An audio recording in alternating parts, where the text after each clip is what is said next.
네, 안녕하세요. 모카 김한용입니다. 아이오닉 7의 위장막을 쓴 모습이 선명하게 찍혀 나왔습니다. 게다가 실내는 더 선명하게 나왔어. 아니, 지난번에는 실내 나왔지만 좀 여러 곳이 가려져 있었잖아요. 그래서 이게 어떤 모습인가 궁금해하기도 했는데 이번에는 너무 선명하게 나왔습니다. 구독자님께서 제보를 해주셨는데 이거 나가도 정말 문제가 없을 것인가?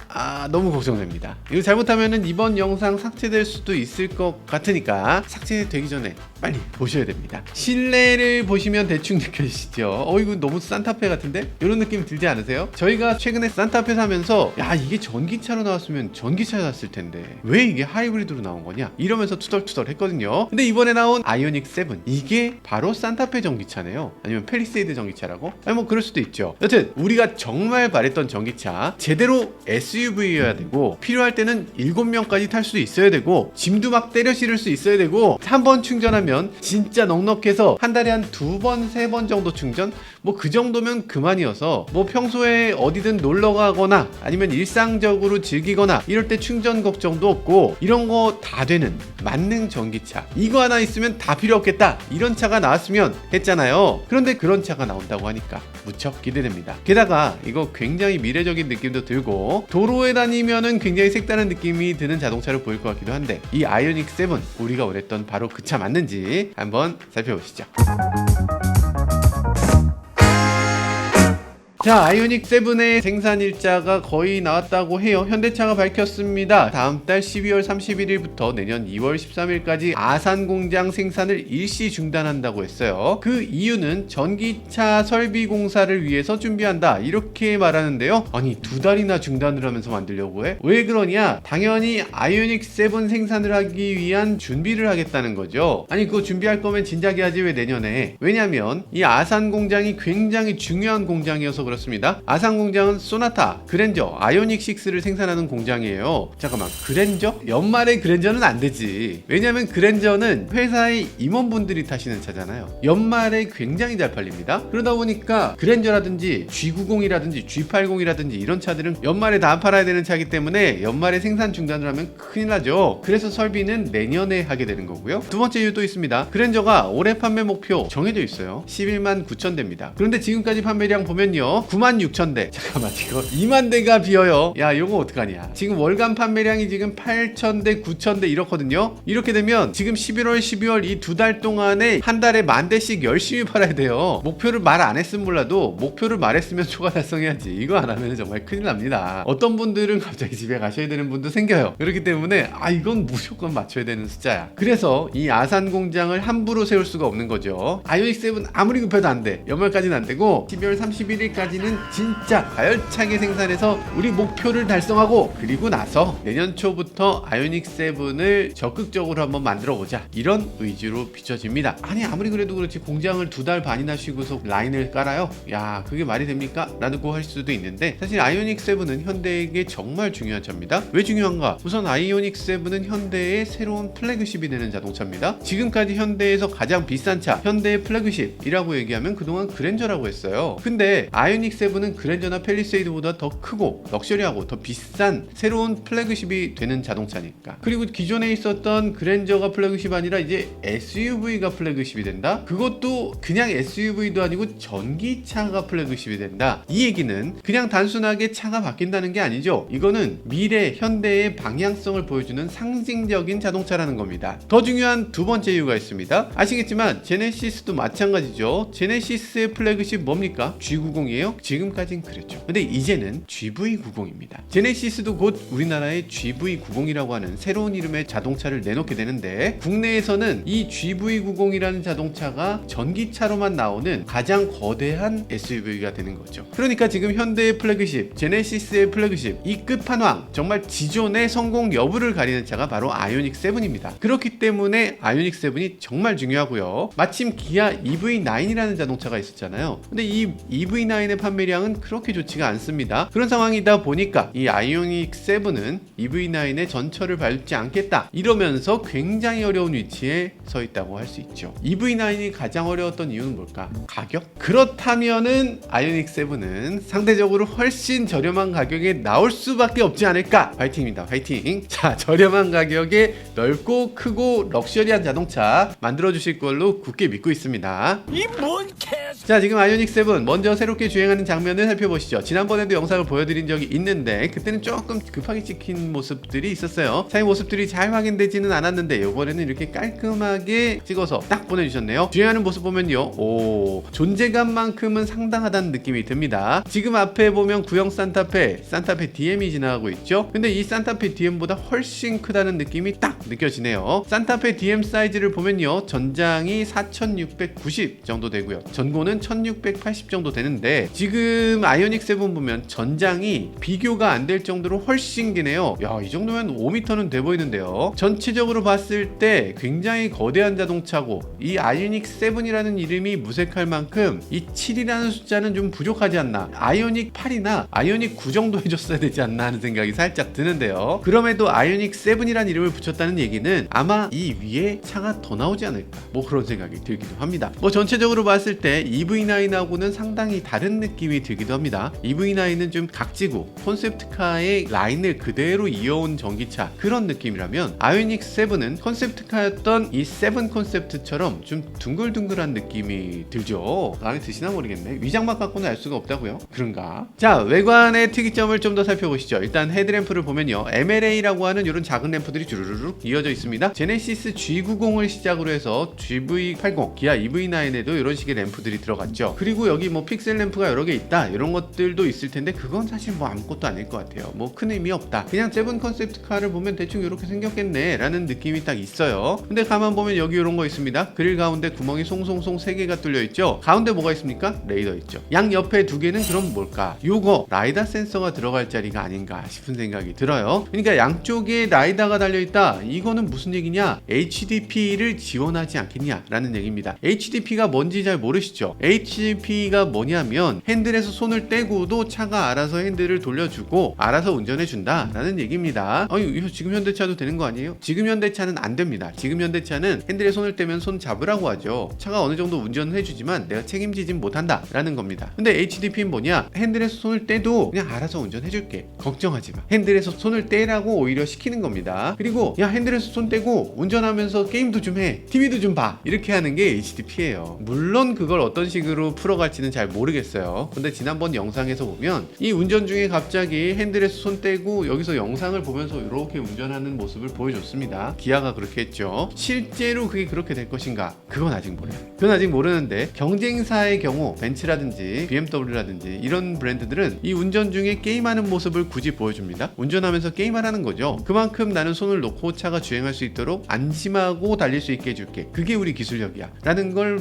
굳이 과시하고 있어요. 그럼 사고 나면 어떡할 건데? 사고 나면 우리가 책임질게 라는 겁니다. 그런 데까지 지금 나가 있고요. 현대기아도 이런 HDP가 된다 라고 얘기했는데 아직 실물을 내놓진 못하고 있죠. 원래는 EV9에 처음 들어가기로 했었는데 이거 가격이 742만 원이다. 근데 742만 원인데 고속도로에서만 된다. 고속도로에서만 되는데 눈은 앞을 봐야 되고 눈을 딴 데로 가면 안 된다, 이렇게까지 얘기가 되고, 게다가 만약에 사고가 나면 사고 난 것은 레벨 3 자율주행이지만 네 책임이야, 이렇게 얘기를 하고 있어서 그러면 왜 700만 원을 내가 왜 내야 되나요? 이런 얘기가 나올 수밖에 없는 거죠. 핸들에 손을 떼더라도 앞을 이러고 보고 있어야 된다면 그게 과연 더 편안한 건가? 차라리 핸들에 손을 얹어놓고 조금 뭐 딴짓이라도 좀 하지, 약간 옆도 좀 쳐다보고 좀 이렇게 하는 게 낫지. 그래서 이게 레벨 3 자율주행의 무용론까지 나오고 있고 지금 뭔가 잘못됐다 이런 얘기가 나오고 있어서 아직도 제품이 양산이 되지 못하는 그런 상황이라고 할 수 있죠. 기아는 EV9에 HDP를 넣는다고 했지만 지난 11월 10일에 이 옵션을 중단하기에 이르렀죠. 기아 송호선 사장님의 말씀에 따르면요, HDP 개발이 계속 진행은 하고 있는데 우리가 생각했던 것보다 더 많은 변수가 실도로 주행에서 나오고 있고 실도로에서 나온 변수에 대해서 어떻게 할 것인지 대책을 찾고 있다, 이런 얘기를 하고 있습니다. 그래서 운전자의 안전을 중시하기 때문에 100%의 확신을 가질 때까지는 HDP를 소비자에게 주지 않겠다라는 얘기를 했어요. 이 얘기는 살짝 문제가 있는 게 HDP가 레벨 3 자율주행이다 이 얘기 안 하면 되잖아. 그 얘기 안 하고 그냥 HDP 베타다 이렇게 하면 되잖아요. 테슬라처럼. 그래서 하다가 어쨌든 운전자의 책임입니다. 손을 안 잡아도 차가 가지만 운전자가 계속 앞을 바라보셔야 돼요. 어쨌든 책임은 운전자한테 있어요. 그렇지만 서비스는 할게요. 이렇게 했을 때 뭐가 문제가 돼? 아니 이게 100% 완벽할 때 서비스를 한다는 얘기는 절대 서비스할 수 없다는 얘기와 동의어입니다. 100%라는 건 없어요. 세상에 어떤 게 100%가 있어? 스마트폰은 100%에서 팔 수 있는 건가? 그거 아닐 거잖아요. 비행기는 100% 안전해서 파나? 그거 아니잖아. 비행기도 추락하는데 일단 배포해야 됩니다. 일단 배포해야 되고 레벨 3라는 표현을 하지 말아야 돼요. 무슨 레벨 3? 레벨 3라는 표현을 할 거면 모든 사고에 대해서 다 책임질 자신이 있어야지. 그거 할 수 없으면은 레벨 3라는 표현은 하지 말고 이 기술은 빨리 공급을 하고 그리고 나서 사고가 났을 때 그 사고에 대한 해결책을 스스로 만들어야지. 내가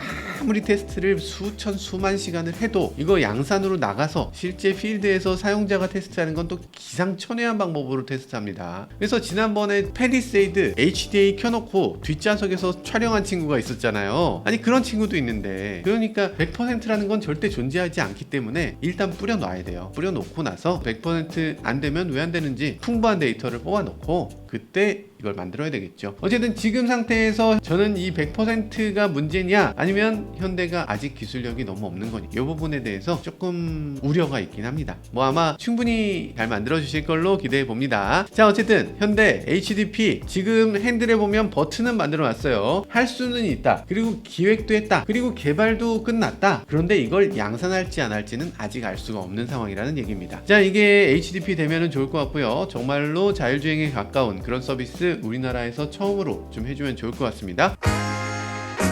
자 후면을 보면요, 후면은 지금 잘 보이는 장면은 없어요. 근데 콘셉트카에서 나온 거를 보면요 이런 식으로 생겼습니다. 위에까지 램프가 이렇게 쭉 둘러서 이렇게 있는 이런 콘셉트인데 요 중에서 실제 양산에 살릴 수 있는 게 뭐가 있을까요? 어떤 부분이 양산에 나올지 모르겠지만 어쨌든 이런 느낌의 자동차, 이렇게 램프가 뒤쪽에 완전히 식빵등처럼 이렇게 둘러있는 이런 램프가 있는 자동차가 도로를 달린다면 와 정말 신기할 것 같습니다. 너무 잘 보일 것 같고, 그렇지만 이게 법규가 뭔가 제약이 있을 것 같은데 그대로 나올 수는 없을 것 같은데 그래도 상당 부분 콘셉트카의 디자인을 살려서 나오지 않을까 하는 생각이 들어요. 리오토 리메가를 보면 이렇거든요. 이 외관이 굉장히 비슷한데 뒷부분도 되게 비슷해요. 그래서 리메가하고 굉장히 유사한 느낌을 주는 디자인이지 않을까 그런 생각이 들기도 하네요.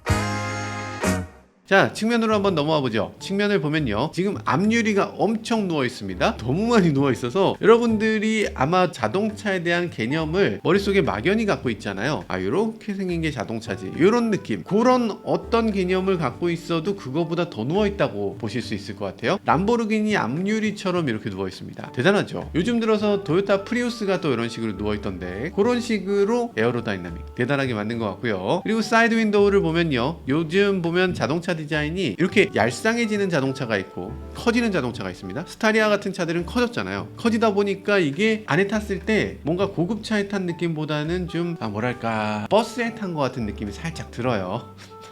너무했나? 너무 개방감이 크면 이거는 지나치게 실용적인 느낌이 든다, 그런 느낌이 있는데요. 지금 컨셉트카 보시면 아시겠지만 이런 식의 라인이라면 예쁜데요. 이 3열 유리가 너무 멋있잖아요. 이런 식으로 나오면 좋을 것 같은데 이렇게 실제로 나올까? 이렇게까지 나오진 않겠지만 그래도 이게 아예 근본 없는 디자인은 아니지 않을까. 이 컨셉트의 어떤 부분이 이 양산에 있는 어떤 부분을 약간 따라간 게 아닐까 그런 생각이 들어요. 어쨌든 굉장히 멋있을 것 같은 생각이 듭니다. 자 천장은 지금까지 우리나라에 있는 어떤 자동차도 이렇게 생긴 차가 없죠. 위로 올라갔다가 뒤로 가다 이렇게 낮아지는 차, 물방울 같은 느낌이 드는 그런 자동차죠. 일단 이 차의 루프에는 아무것도 얹을 수가 없겠죠. 산타페처럼 무슨 루프렉에다 뭐 얹겠다 이렇게 하기 좀 어려울 것 같아요. 루프탑 텐트 같은 걸 만약에 달면 자다가 떼굴떼굴떼굴 굴러갈 것 같아. 그러지 않습니까? 이렇게 굴러갈 것 같지 않아요? 약간 이렇게 기울어 있어, 그런 생각이 들고요. 이렇게 뒤가 이렇게 낮아지는 거, 이렇게 물방울 같은 느낌이 드는 거, 요거 아마도 공기 저항 개수를 낮추기 위한 의도로 보여집니다. 이런 디자인 추세를 가리켜서 스트림라이너라고 하죠. 스트림라이너 언제 유행했어? 2차 세계대전 이후에. 그때 당시에는 정말 전투기가 몇 대를 부쉈네, 뭐 항공모함을 부쉈네, 뭐 이러면서 그 언론 보도가 막 쏟아지던 그런 때예요. 그런 걸 보면서 사람들이 남녀노소 할 거 없이 다 전투기의 팬이 돼버리죠. 다 전투기가 너무나 멋지다고 생각하는 거예요. 그 모양을 따라서 자동차들이 만들어졌어. 그 모양을 따라서 기차도 만들어지고 트레일러도 만들어지고 뭐 등등등이 그 전투 전투기의 느낌을 하게 됩니다. 그렇게 전투기 형상을 따라갔던 게 스트림라이너죠. 그게 그런데 언제야? 2차 대전이면 70년 전이잖아. 70년 전에 유행하던 겁니다. 그러니까 요즘 스트림라이너를 만들면 이상하게 저거 너무 옛날일 것 같네. 옛날 물건으로 느껴지는 게 지극히 당연한 거예요. 그러니까 그 클래식한 디자인을 다시 현대에 되살리는 게 요즘 현대차의 디자인 특성이랄까? 그런 거라고 할 수 있죠. 진짜 최신의 디자인을 몰라서가 아니라 최신의 디자인 다 해봤고, 그리고 오히려 옛날의 디자인을 끌어와서 현대적으로 재해석하면 그럼 이게 최신 트렌드가 될 것이다. 이렇게 보는 게 현대의 디자인 방향성이에요. 그게 맞는 건가? 근데 사람들한테 이걸 납득시키기가 이게 가능한 건가? 뭐 그런 생각이 들기도 합니다. 이렇게 디자인 방향성을 완전히 뒤집어 버리는 거, 요거는 아마도 성공하면 대박인데 잘못되면 쪽방이거든요. 오히려 옛날 차로 보여지지 않을까, 뭐 그런 생각이 들기도 해요. 자, 휠을 먼저 보죠. 휠을 보면요, 19인치 정도 되는 휠로 보이는데요, 이 휠은 굉장히 유머러스한 부분이 있습니다. 잘 찾아보세요. 휠이 5 스포크죠? 아닙니다. 아니에요. 잘 보면 5 스포크가 아니고요, 여기 여러분들이 스포크라고 생각하는 이 부분이 오히려 뚫린 부분입니다. 그리고 여기 뚫린 것처럼 생긴 부분, 구멍 같은 부분이 오히려 막힌 거예요. 그러니까 뚫린 곳과 막힌 곳이 반대로 보이게 이 디자이너가 유머를 전한 건데요, 이 유머러스한 이 디자인이 이게 소비자한테 와닿을까? 소비자가 이 유머를 이해할 수 있을까 하는 생각이 살짝 들긴 합니다. 뭐 아무튼 저는 조금 재밌다고 생각했습니다만 이게 소비자들도 재밌어 할까?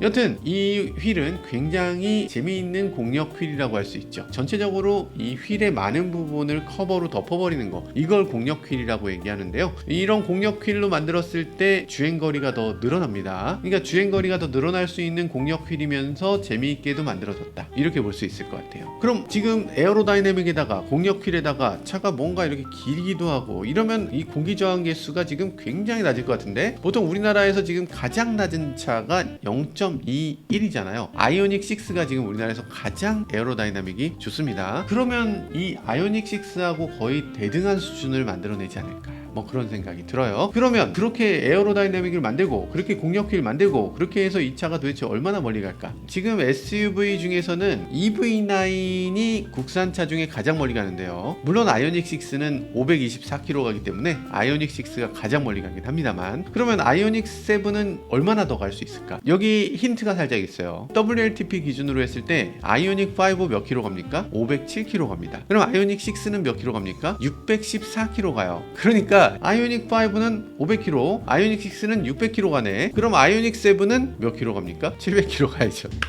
야, 700km. 대한민국의 자동차가 드디어 한 번 충전으로 700km 갈 수 있는 겁니까? 와, 가자. 700km. 야, 아이오닉 7 700km 갈 수 있을 것 같아요. 농담이 아니라 아이오닉 7 닮은 차 있잖아요. 중국 리오토의 리메가가 지금 공개가 됐죠. 102.7kWh 배터리를 넣고 주행 가는 거리 700km입니다. 물론 중국 기준이니까 중국 기준이 좀 더 길어요. 아이오닉 7 이거 리오토에 못 미칠 이유가 뭐가 있어? 충분히 가능하다, 그런 생각이 듭니다. 한 번 충전으로 700km 가면 와, 대박이죠. 서울 부산 가는 거 뭐 문제 안 되죠. 현대기아 또 뭐가 빠릅니까? 충전이 빠르잖아요. 이비트 한번 살짝 가서 탁 꽂았다 빼고 그냥 가면, 그러면 이거 서울에서 부산 왕복도 가능한 거죠. 무엇보다 지금 에어로다이나믹이면 전비가 좋잖아요. 전비가 좋으면 충전 비용도 덜 듭니다. 지금 부산 왕복할 때 전기차 충전 비용 기껏 해봐야 한 5만 원이면 충분히 다녀오거든요. 지금 전비가 더 좋은 차니까 얼마나 더 절약될지 그거 지켜보는 재미도 있을 것 같고요. 그리고 일상적으로도 한 번 충전했을 때 만약에 700km 간다 그러면 여러분들 한 달 동안 몇 킬로나 주행하세요? 보통 어지간한 분들 한 달에 1000km, 많아야 1500, 2000 뭐 이 정도 주행하거든요. 그럼 한 달에 기껏 해봐야 한 번에서 두 번 충전하는 거예요. 한 번에서 두 번 충전하는 정도로 한 달이 끝난다. 야, 그러면은 이건 집에 충전기 없이도 그냥 충전 한번 하고 한 달 버티면 되네. 완전 전기차에 대한 개념을 바꿔놓을 수 있는 자동차가 아닐까, 그런 생각이 살짝 들어요. 자, 여기서부터 살짝 쫄립니다. 이거 안 될 것 같은데, 이게 여기서부터 좀 문제가 되는데, 여기 나가면 안 될 것 같은 사진들이 여기 잔뜩 있어요. 구독자님이 제보는 해주셨는데 대체 어떻게 찍은 건지 저도 모르겠습니다. 너무 잘 찍었어요. 지금 너무 잘 찍은 사진들을 한번 보시면 이렇고 야, 요거 이러면 안 될 것 같은데. 어떻게 찍은 거야 도대체? 자, 1열, 2열만 사진을 찍어주셨네요. 당연히 요 뒤에 3열이 있을 겁니다. 전체적인 공간은 아주 넉넉합니다. 1, 2열은 굉장히 넉넉하고 머리 공간도 지금 말도 안 되게 여유로워 보이는데, 근데 3열이 외관에서 보시면 차가 이렇게 생겼잖아요. 그럼 3열을 보면 머리 공간이 과연 넉넉할까? 요것도 나중에 한번 살펴봐야 될 것 같고요. 전체적인 실내 이미지 느낌은 산타페를 그대로 빼다 박은 느낌이죠. 말 그대로 산타페 전기차라고 할 수 있습니다. 일단 핸들에서부터 산타페에서 봤던 바로 그 핸들이죠. 이거 캘리그래피에 들어가는 캘리그래피 핸들이에요. 가장자리는 회색이고 안쪽은 베이지색으로 이렇게 투톤으로 만들어진 핸들인데, 그리고 아래쪽으로 이렇게 두 개의 스포크가 있는 거 요것도 똑같습니다. 근데 이게 스포크가 흰색 플라스틱으로 처리된 거, 요 부분이 약간 소재감이 다른데 예쁩니다. 저는 지금 이 핸들이 더 예뻐 보이네요. 크롬을 삭제한 게 또 인상적이고요. 전체적으로 이 차는 친환경 자동차다 보니까 크롬을 삭제하고 이런 식으로 친환경 소재를 사용하고 있는 것 같아요. 그리고 다른 점이 있다면 여기 왼쪽 스포크에 버튼 하나가 있는데요. 이 버튼이 HDP 버튼이네요. 이게 EV9의 그 버튼인데 이거 실제로 나올까 하는 기대도 해보게 되고요. 앞쪽에 있는 디스플레이도 그렇습니다. 산타페 디스플레이 그대로 빼다 박은 것 같아요. 12.3인치 디지털 계기판, 그리고 12.3인치 인포테인먼트 디스플레이, 이렇게 하나로 이어진 파노라믹 디스플레이, 커브드로 이렇게 만들어져 있는 걸 볼 수 있죠. 이 얘기는 뭐냐, 현대의 최신 CCNC 시스템이 그대로 들어가겠구나, 이렇게 볼 수 있을 것 같아요. 차 안에서 왓챠 당연히 볼 수 있고, 웨이브 볼 수 있고, U 플러스 TV 볼 수 있다는 얘기죠. 제가 여기 바라는 게 있다면 유튜브, 넷플릭스도 좀 볼 수 있으면 좋을 것 같은데, 요번에 GV80 신형을 저희가 시승해 봤거든요. 거의 CCIC라고 해서 지금 유튜브, 넷플릭스가 됩니다. 그러니까 기술적으로 이게 안 되는 게 아니에요. 제휴를 안 맺은 것도 아니야. 이제 하면 되는데 제네시스는 되고 굳이 현대는 안 된다. 요거 좀 이상하지 않습니까? 이왕 하는 김에 연결 소프트웨어 같은 건 좀 같이 사용하면 되지 않나. 뭐 따로 개발하기가 더 힘들겠네. 굳이 끝 나누기, 인기 있는 건 제네시스만 할 수 있게 해준다? 그런 건가요? 잘 되면 좋겠고요. 그리고 멜론, 지니 이런 음악 스트리밍 서비스도 지원이 됩니다. 빌트인 캠 2 당연히 들어오겠죠. 디지털 키 2도 지원될 겁니다. 빌트인 캠 2는 뭐냐면 블랙박스, 당연히 알고 계시죠. 굉장히 고급의 블랙박스입니다. 이거는 뭐 무조건 있으면 좋은 블랙박스라고 할 수 있고요. 디지털 키 2는 뭐냐, 주머니에 그냥 핸드폰이 있는 상태로 차에 다가가면 문이 열리고 무선 충전 패드에 핸드폰 올려놓지 않아도 알아서 시동이 걸리는 거죠. 이거 좋지 않습니까? 진짜 편리하죠. 키를 갖고 다닐 필요가 없어져요. 키 갖고 다니냐? 지금 요즘 현대기아차의 디지털 키 2는 진짜 키 자체가 필요 없어지는 그런 장치라고 할 수 있어요. 근데 한 가지 바라는 게 있다면, 디지털 키 2 가까이 가서 문 열리는 거 좋아. 멀어졌을 때도 자동으로 잠겼으면 좋겠어요. 자꾸 차를 안 잠그고 가게 되는 거, 요게 큰 문제라는 생각이 들어요. 자, 그리고 무선 카플레이, 무선 안드로이드 오토 당연히 지원하고요. 지문인식 버튼 여기 왼쪽에 있는데 이것도 산타페하고 똑같은 거죠. 디지털 키 2가 지금 되기 때문에 요 지문인식이 사실상 필요가 없거든요. 이거 앞으로도 이거 쓸 사람 아무도 없어요. 아무도 안 쓸 건데 굳이 이걸 만들어주나 하는 생각이 듭니다. 빨리 없애주셔야 돼요. 자, 그리고 핸들 밑에 보면 여기 컬럼식 변속기가 있는데, 코나, 그랜저, 소나타 그리고 산타페까지 네모나게 생긴 걸 앞뒤로 이렇게 움직인다, 이렇게 돼 있었는데, 아이오닉 5, 아이오닉 6는 좀 동그란 걸 움직이는 느낌이었습니다. 근데 아이오닉 7은 약간 이게 동그란 것도 아니고 네모난 것도 아니고 약간 반달이 됐어요. 산타페와 아이오닉 6의 중간이다, 이런 느낌이죠. 약간 잡고 돌릴 때 좀 편하게 하기 위해서 이렇게 끝쪽을 좀 깎아 놓은 것 같은 느낌이 드는데, 잠깐만,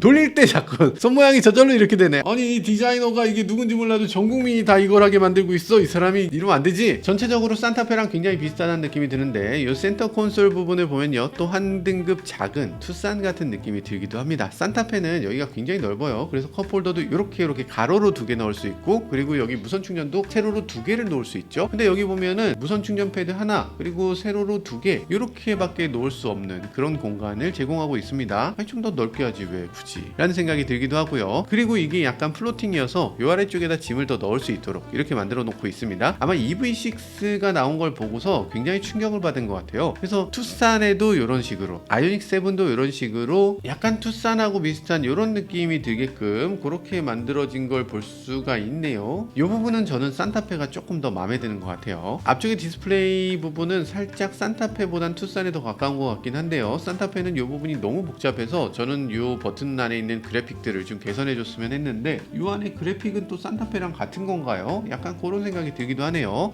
여기 보면 홈, 맵, 미디어 뭐 이런 것들이 다 물리 버튼으로 이렇게 누르도록 만들어져 있습니다. 이거 괜찮아요. 일단 잘 보이고요. 그리고 온도 조절 다이얼도 살짝 산타페랑 비슷한 것 같은데 아래쪽이 잘려서 오히려 투싼 같은 느낌이 더 들게끔 만들어 놓고 있네요. 산타페나 투싼이나 아이오닉 7이나 다 이 부분을 비슷하게 가져갈 수 있는 그런 공용 플랫폼으로 만든 것 같아요. 암레스트 커버는 이렇게 생겼습니다. 앞에서도 열 수 있고 뒤쪽에서도 열 수 있게 양방향 멀티 콘솔이라고 얘기하는데 여러분들은 잘 이해가 안 되시죠? 같은 뚜껑을 이렇게도 열 수 있고 이렇게도 열 수 있게 한다. 뭐 이런 거예요. 나중에 한번 실제로 보시면 오 이게 되네 라고 얘기할 수 있는 좀 재밌는 요소기도 합니다. 그리고 또 아래쪽에 산타페하고 마찬가지로 서랍처럼 이렇게 꺼낼 수도 있게 만들어 놨어요. 전체적으로 요 센터 암레스트 뒷부분은 또 산타페하고 굉장히 비슷하네요. 요 앞쪽에도 지금 수납 공간이 살짝 있는데요. 이게 서랍처럼 작동이 될지 이렇게 열리게 될지는 잘 모르겠어요. 아무튼 뭔가 아이오닉 7은 수납 공간을 굉장히 다양하게 많이 만들어 놓고 있다는 걸 볼 수 있네요. 자 그리고 여기 보면요 오디오는 보스 오디오가 들어있습니다. 산타페 같은 경우에도 보스가 들어있는데 이 트위터의 위치라든지 이런 것들도 굉장히 비슷하게 보여져요. 이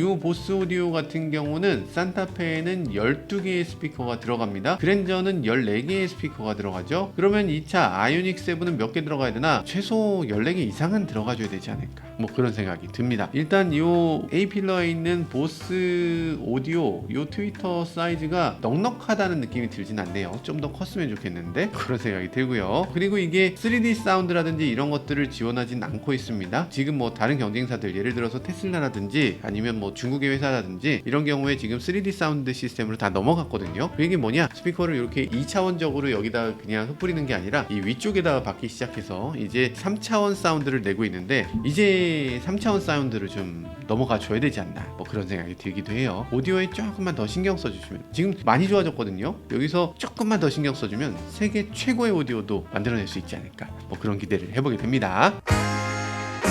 자 그러면 이 차의 배터리, 모터 이런 것들은 어떤 게 들어갈까? 사실 아직 나와 있는 정보는 없습니다. 그래도 EV9이 이미 나왔으니까 어느 정도 알 수 있겠죠. 배터리 99.8kWh 배터리가 들어갈 게 거의 분명해 보입니다. 기본 모델 같은 경우는 후륜구동의 200마력짜리 싱글 모터가 탑재될 걸로 예상되고요. 사륜구동 같은 경우는 앞바퀴에도 모터를 하나 더 달아서 385마력을 내게 될 겁니다. 더 강력한 모터를 달 수 있겠지만 뭐 굳이 그렇게까지 할 필요는 없을 것 같아요. 모터의 퍼포먼스보다 효율을 더 중요하게 바라봐야 될 그런 차급이란 생각이 들어요. 장거리를 더 적은 전기로 갈 수 있게 그렇게 만들어주면 참 좋겠습니다. 자 그리고 배터리 같은 경우도 이렇게 큰 배터리가 필요한가? 99.8kWh 너무 크잖아요. 너무 크니까 배터리를 조금 작게 해서 좀 저렴한 버전을 내놨으면 좋겠습니다. 왜냐하면 EV9 같은 경우에 지금 우리나라는 가장 큰 배터리밖에 안 넣고 있는데 미국, 호주는 스탠다드 모델이 있어요. 76.1kWh 작은 배터리 모델이 있거든요. 근데 그렇게 많이 저렴하진 않아요. 한 500만원 정도 저렴합니다. 아이오닉 7 같은 경우는 500만원은 좀 적다면 적은 금액일 수 있겠지만 배터리가 좀 적은 모델을 내놔서 좀 더 저렴한 차를 원하는 소비자들에게도 만족스러운 자동차가 돼주면 좋겠습니다. 배터리를 좀 줄이고 EPT를 좀 많이 지어주는 쪽으로 해주면 안 돼요? 왜냐면 배터리는 소비자가 돈을 내야 되는 거고 EPT는 현대차가 돈을 내야 되는 거잖아요. 그러니까 EPT를 촘촘하게 만들어주시면 그럼 배터리 적더라도 그다지 걱정 안 하고 탈 수 있을 텐데 서울에서 부산 가는 동안에 EPT를 적어도 10번은 만날 수 있어야지. 지금 서울에서 부산 가는 동안에 EPT 몇 번 만납니까? 기껏 해봐야 한 번 아니면 2번 정도밖에 못 만나요. 아니 그건 좀 너무 부족한 거 아닌가? 좀 많이 좀 만들어주면 좋겠어요. 특히 휴게소에 뭐 여러 가지 어려움이 있다는 건 잘 알고 있습니다. 그렇지만 그 어려움을 뚫고서 만들어 주셔야 소비자들이 좀 더 만족하고 적은 배터리의 자동차도 기쁘게 살 수 있겠죠. 자 노력해 주시길 바라겠습니다. 현대차 화이팅 화이팅. 그러면서 하나 바라는 게 있다면 가격을 저렴하게. 아니 난 너무 나쁜 놈이야? 너 무슨 깡패냐? 이러실 것 같은데 지금 EV9이 시작은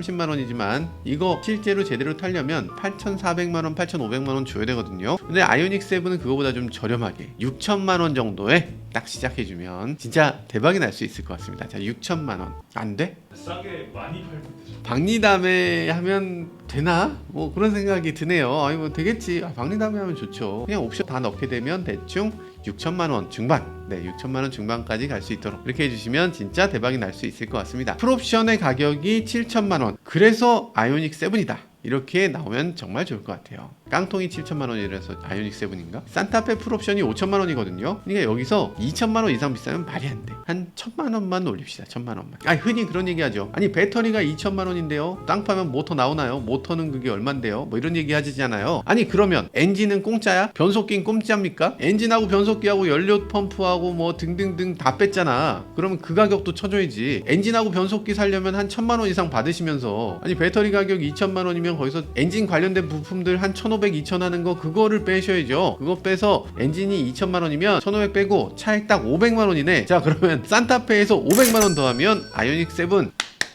자 좋다. 아이오닉 7 5,500만 원 됐습니다. 5,500만 원이면 여러분들 다 바로 사실 거죠. 아이오닉 7 EV9처럼 어려움 겪지 않는 방법 바로 컨설팅 해드렸고요. 자 가격을 6천만 원에 맞춰주시면 바로 불티난 듯 팔립니다. 꼭 알고 계셨으면 좋겠고요. 자 그럼 언제 나오냐? 그 공장의 이 전기차 라인 공사가 2월 14일에 끝난다고 하죠. 그러고 나서 시험 생산을 먼저 한다고 합니다. 시험 생산하고 나서 부산 모터쇼에서 공개한다고 해요. 진짜 한참 남았네. 부산 모터쇼는 6월 27일. 어허, 앞으로 7개월 남았네요. 7개월 기다릴 수 있을까 싶긴 합니다만 이거 요대로 나와주면은 산다? 6천만 원이면 산다. 만약에 여기다가 이걸 7천만 원 이상을 붙이려면 여기에 뭔가 화려한 걸 더 붙여야 됩니다. 지금 이 상태로는 조금 어렵고요. 여기에 뭔가 오씨 이 차는 진짜 대박 고급스럽네, 초럭셔리네, 이런 느낌이 드는 요소들을 붙여주지 않으면 앞에 7자를 붙였을 때 거부감이 있을 수밖에 없어요. 그렇기 때문에 이건 6천만 원짜리 차로 만들어 주실 걸로 굳게 믿고요. 자 이제 부산 모터쇼까지 기다리는 일만 남았네요. 부산 모터쇼 전에 당연히 사전 계약 받기 시작할 것 같습니다. 자 사전 계약한다면 제가 1호차 꼭 사고 싶은 생각이 드네요. 디자인 괜찮아 보이는데 그렇지 않습니까? 여러분들이 봤을 때도 가장 마음에 드는 전기차가 될 수 있지 않을까요? 약간 차가 지나치게 기능적으로 생겼나 라는 느낌이 살짝 들긴 합니다만 어쨌든 굉장히 독특해서 이게 거리에 돌아다니는 날을 이제 손꼽아 기대해 보게 됩니다. 지금까지 저는 모카 김한용이었습니다. 감사합니다.